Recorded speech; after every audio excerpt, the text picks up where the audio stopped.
Well, the motion carried. The Board of Health met today, and both the mask mandate and the mandate for enforced quarantine carried.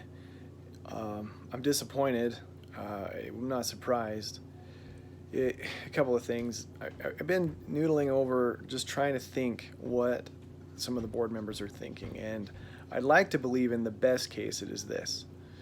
They say, I have dedicated my career to saving lives, and I have taken a Hippocratic oath to first do no harm, and that my job is to save lives, and that I have to do this in the face of and in spite of all of these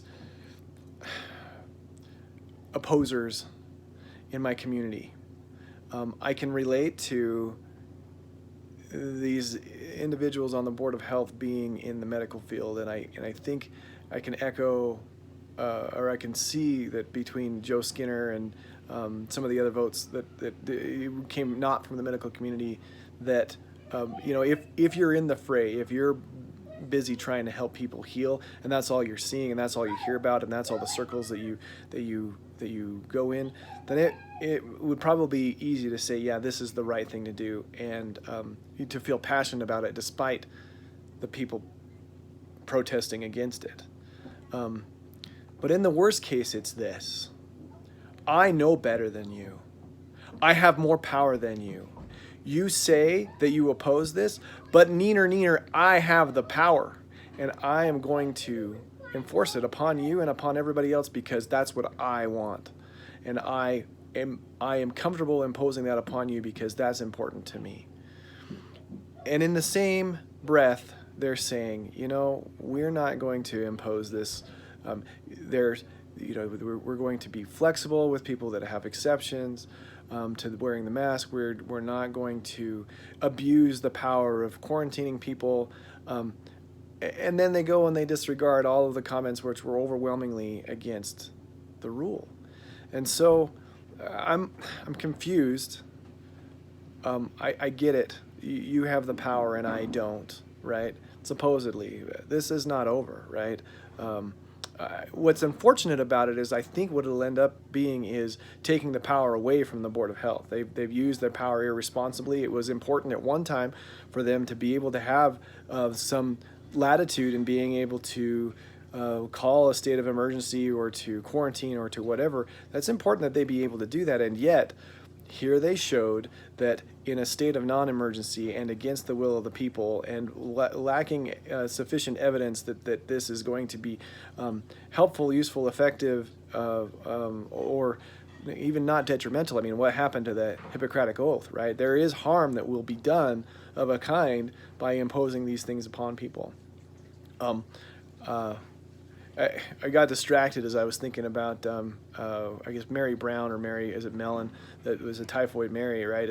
And what a tragedy that she carried typhoid for much of her life and infected people and even caused them to die. And someone would say, well, that's not the fault of the little girl that ate the peach ice cream from Typhoid Mary that she would die. She couldn't expect that. It's the right of the public to protect against scenarios like that. But what is also known about Typhoid Mary is, and generally agreed upon, is that it was a egregious abuse of her civil rights. If you don't know the story, she was forcefully quarantined for around 30 years. The second time was about 23 years until she died in quarantine, right? You remember Patrick Henry, give me liberty or give me death, right? Don't let me die in a COVID quarantine ward. And I think about, the level of overreach that this is.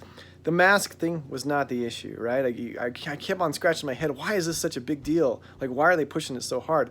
Well, you see people start to drop off later in the afternoon after they were on the phone for almost 6 hours today. There wasn't a lot of objection about the forced imprisonment.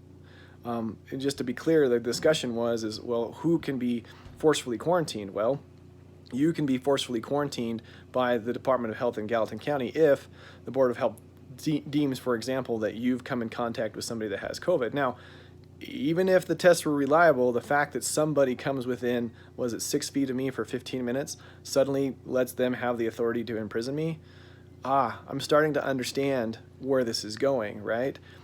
If we could, somebody somewhere with some power and money is thinking this, gosh, if we could just bypass the votes of the people, if we could just bypass Congress, if we could just bypass all the things for not only universal health laws, but also, this whole gun control issue, well, that's easy to impose a mental health rule. We'll just say that this guy that's posting YouTube videos, he's mentally unstable, and hey, that's health, so I'm going to quarantine him, and then I'm going to make sure to check for his weapons, because oh boy, you don't want to have mentally unwell people having firearms, do you? So you think about what this agenda is for, and it may be true that the Gallatin Board of Health doesn't intend harm, but what is true is the powers that are pushing the agenda, that are pushing this policy to have to be made, it plays into a grander scheme about diminishing liberties, and that has already been evidenced by the fact that they canceled the board meeting, that they refused to reassemble in a place, that they had to control the microphone, right? That you were limited to 3 minutes of conversation, and then you couldn't even raise your hand for a point of order or object to the fact that they changed the rule at the last minute before they voted, right? They control the microphone. It's all about control. And so how could we trust that they're not going to infringe upon our liberties when that was the point? That the majority of the 9 cronies that got together and said, hey, you know what, we can get together and we can make this happen despite the will of 100,000 people around about the Gallatin County area. We can do this because we have the power. And that is dangerous. That is dangerous. So it's, in a very patriotic and civil way, it is time for God-loving and family-loving people to rise up, for country-loving people to rise up and say, yeah, that wasn't right. That wasn't right. Maybe the rules that they need are appropriate to a particular point. This was not the time. That was not the way, and these people have to be brought to take an account. And if that means a retaliation against Governor Bullock's bid for a position in Washington, D.C., do that. Because I guarantee you, boy, even if he doesn't get elected, he did enough favors to somebody, they're going to appoint him to some board somewhere, and then he'll be their puppet. Bullock's a smart guy. He's got his bases covered, right? And he let us down, and that's just unfortunate. So let your voice be heard this November.